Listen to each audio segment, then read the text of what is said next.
ये तो आप जानते ही होंगे कि भारत का सबसे प्राचीन धर्म ग्रंथ वेद हैं।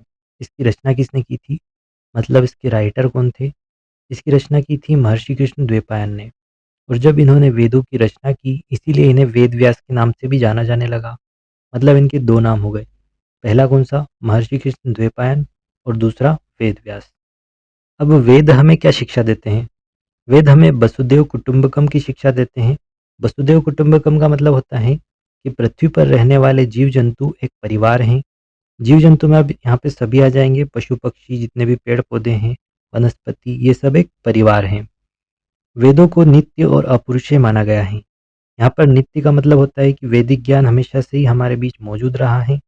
और अपुरुषेय का मतलब होता है कि वेदों का जो ज्ञान है किसी इंसान के द्वारा नहीं दिया गया है। ये जो ज्ञान है ईश्वर से हमें प्राप्त हुआ है, ऐसा माना जाता है।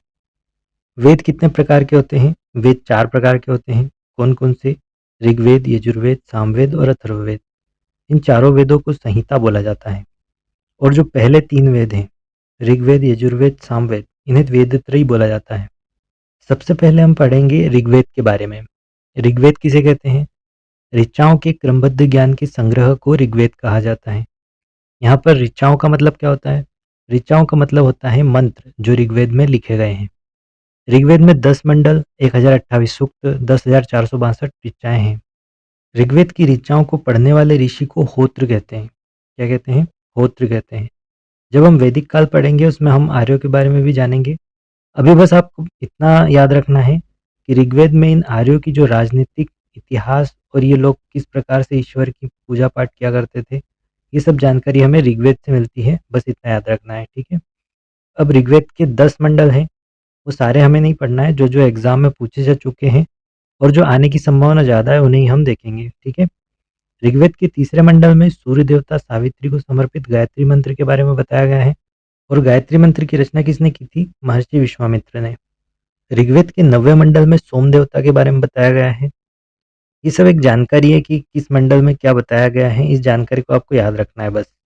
ऋग्वेद के 8वें मंडल में हस्तलिखित ऋचाएँ हैं, मतलब हाथों से लिखे गए कुछ मंत्र हैं। और इन हस्तलिखित ऋचाओं को खिल बोला जाता है।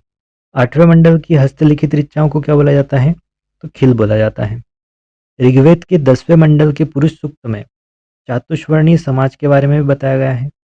इसके अनुसार 4 वर्ण होते हैं, ब्राह्मण, क्षत्रिय, वैश्य और शूद्र। अब यहाँ पर इम्पोर्टेंट फैक्ट भी आता है जो एग्जाम में पूछा जा चुका है। ऋग्वेद में एक शब्द का प्रयोग हुआ है, अधन्य या अघन्या।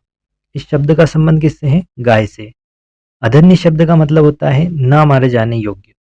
ये बात किसके लिए बोली गई है? गाय के लिए बोली गई है। ऋग्वेद में वामन अवतार के 3 पगों के बारे में भी बताया गया है। और ऋग्वेद में इंद्र के लिए 250, अग्नि के लिए 200 ऋचाओं की रचना की गई है। मतलब इनके बारे में इतने मंत्र लिखे गए हैं, ठीक है? इतनी जानकारी ऋग्वेद में आपको याद रखना है। ये जितने भी इम्पोर्टेंट फैक्ट मैंने आपको बताए हैं, ये लुसेंट सामान्य ज्ञान की बुक से बताए हैं। अगर ये बुक आप परचेस करना चाहते हैं तो लिंक मैंने डिस्क्रिप्शन में दे दिया है।